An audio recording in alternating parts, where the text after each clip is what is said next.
തകർത്തു പെയ്ത മഴ, നിറഞ്ഞൊഴുകി പുഴകൾ, വീശിയടിച്ച് കാറ്റ്. വീടുകളുടെ മേൽക്കൂരകൾക്ക് മേലേക്കും റോഡിലേക്കും മരങ്ങൾ കടപുഴകി. പ്രതീക്ഷിച്ചതിനും വളരെ മുൻപേ എത്തിയ കാലവർഷത്തിൽ ജനങ്ങൾക്ക് കഷ്ടകാലം. 2009 ശേഷം ആദ്യമായാണ് കേരളത്തിൽ കാലവർഷം നേരത്തെ എത്തുന്നത്. ഇത്തവണ മൺസൂൺ തുടങ്ങിയത് തന്നെ അതിതീവ്ര മഴയോടെയാണ്. ഇനി കേരളം എന്തൊക്കെ കരുതിയിരിക്കണം?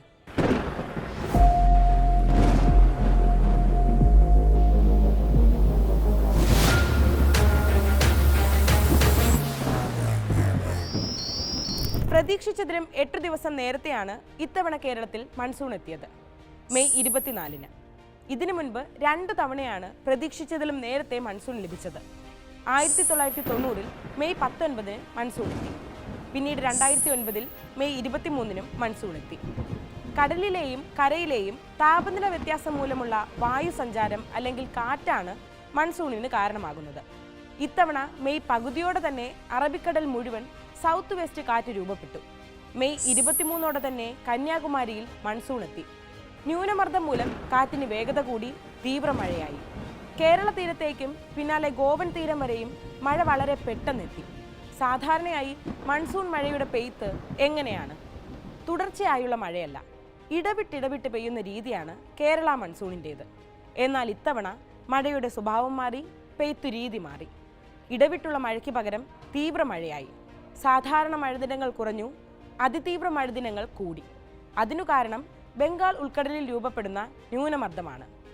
ഇത്തവണ മഴയേക്കാൾ ദുരിതം വിതയ്ക്കുന്നത് കാറ്റാണ്. മേൽക്കൂരകൾ പറന്നുപോയി, ചിലത് നിലം പൊത്തി, കൂറ്റൻ മരങ്ങൾ കടപുഴകി. KSEBക്കുണ്ടായത് കോടികളുടെ നഷ്ടം. മൺസൂൺ കാറ്റെന്നാൽ പടിഞ്ഞാറ് നിന്ന് കിഴക്കോട്ട് വീശുന്നതാണ്. ഏതാണ്ട് 40 മുതൽ 50 കിലോമീറ്റർ വരെ വേഗതയുണ്ട്. എന്നാൽ ഇത്തവണ മൺസൂൺ കാറ്റിന് പുറമെ മഴയോടൊപ്പം തന്നെ ശക്തിയേറിയ കാറ്റ് കൂമ്പാര മേഘങ്ങളിൽ നിന്ന് താഴേക്ക് വരുന്നു. ഈ ഡൗൺ ബേസ്റ്റ് ആണ് വില്ലനാകുന്നത്. മിന്നൽ ചുഴലിക്ക് കാരണമാകുന്നതും ഇതുതന്നെ. മേഘങ്ങളുടെ ഘടനയിലുള്ള മാറ്റമാണ് ഇതിനെല്ലാം കാരണം. ഇടിമിന്നലോടെയുള്ള മഴയ്ക്ക് പിന്നിലും മേഘങ്ങളുടെ ഘടനയിലെ മാറ്റം തന്നെ. പസഫിക് സമുദ്രത്തിലെ ലാനിന പ്രതിഭാസം ഏപ്രിലോടെ അവസാനിച്ചെന്ന് കാലാവസ്ഥാ വിദഗ്ധർ പറയുന്നു. അതോടെ പസഫിക് സമുദ്രം ഇപ്പോൾ ന്യൂട്രൽ അവസ്ഥയിലാണ്. ലാനിനയോ എൽനിനോയോ ഇല്ല. ഇത് മൺസൂണിനെ സ്വാധീനിക്കുന്നുണ്ട്. ഒപ്പം ഇന്ത്യൻ മഹാസമുദ്രത്തിന്റെ താപനിലയും മൺസൂണിനെ സ്വാധീനിക്കുന്നു. വടക്കൻ ഇന്ത്യൻ മഹാസമുദ്രം ചൂടേറിയതാകുമ്പോൾ മഴ കൂടാൻ സാധ്യതയുണ്ടെന്നും വിദഗ്ധർ ചൂണ്ടിക്കാട്ടുന്നു. ഇത്തവണ വേനൽ മഴയും കേരളത്തിന് നന്നായി ലഭിച്ചിരുന്നു. അതിന് പിന്നാലെ മൺസൂണും ശക്തമാകുന്നു. മൺസൂണിന് മുൻപ് തന്നെ മണ്ണ് ജലപൂരിതമാണ്. ഡ്രൈ ആയ അവസ്ഥയിലല്ല. മണ്ണിന് ഉൾക്കൊള്ളാനാകുന്ന ജലാംശത്തിന് പരിധിയുണ്ട്. മണ്ണ് ജലപൂരിതമായ അന്തരീക്ഷത്തിൽ തുടർച്ചയായി നിലനിൽക്കുന്ന മഴ പരിസ്ഥിതി ലോല മേഖലകളിൽ അപകടങ്ങൾ ഉണ്ടാക്കാനുള്ള സാധ്യത വർദ്ധിപ്പിക്കുന്നു. മലയോര പ്രദേശങ്ങളിൽ മണ്ണിടിച്ചിൽ, ഉരുൾപൊട്ടലൊക്കെ ഉണ്ടാകാനുള്ള സാധ്യതയുണ്ട്.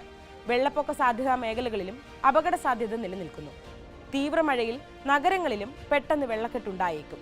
കഴിഞ്ഞ മഴക്കാലത്ത് കൊച്ചി കളമശ്ശേരിയിൽ ദുരിതം വിതച്ചത് മേഘവിസ്ഫോടനമായിരുന്നു. മണിക്കൂറുകൾക്കുള്ളിൽ ശക്തമായ മഴ പെയ്തു. മിന്നൽ പ്രളയമുണ്ടായി. റോഡുകളും വീടുകളുമെല്ലാം വെള്ളത്തിൽ മുങ്ങി. ഇനിയൊരു മേഘവിസ്ഫോടനം ഉണ്ടാകുമോ എന്ന് ദിവസങ്ങൾക്ക് മുൻപേ ഒന്നും പ്രവചിക്കുക സാധ്യമല്ല. എന്നാൽ കേന്ദ്ര കാലാവസ്ഥാ വകുപ്പിന് 3 മണിക്കൂർ മുന്നേ വരെ പ്രവചിക്കാനാകും. റഡാർ സംവിധാനങ്ങളെയും ഉപഗ്രഹങ്ങളിൽ നിന്നുള്ള വിവരങ്ങളെയും അടിസ്ഥാനപ്പെടുത്തിയാണ് ഇത് നൽകുക. നാം ശ്രദ്ധിക്കേണ്ടത് എന്തൊക്കെ? മൺസൂൺ സജീവമാകുന്ന ജൂൺ മുതൽ സെപ്റ്റംബർ വരെയുള്ള സമയത്ത് അതീവ ജാഗ്രത വേണം. മണ്ണിടിച്ചിൽ, ഉരുൾപൊട്ടൽ സാധ്യതാ മേഖലകളിലും ജാഗ്രത പുലർത്തണം.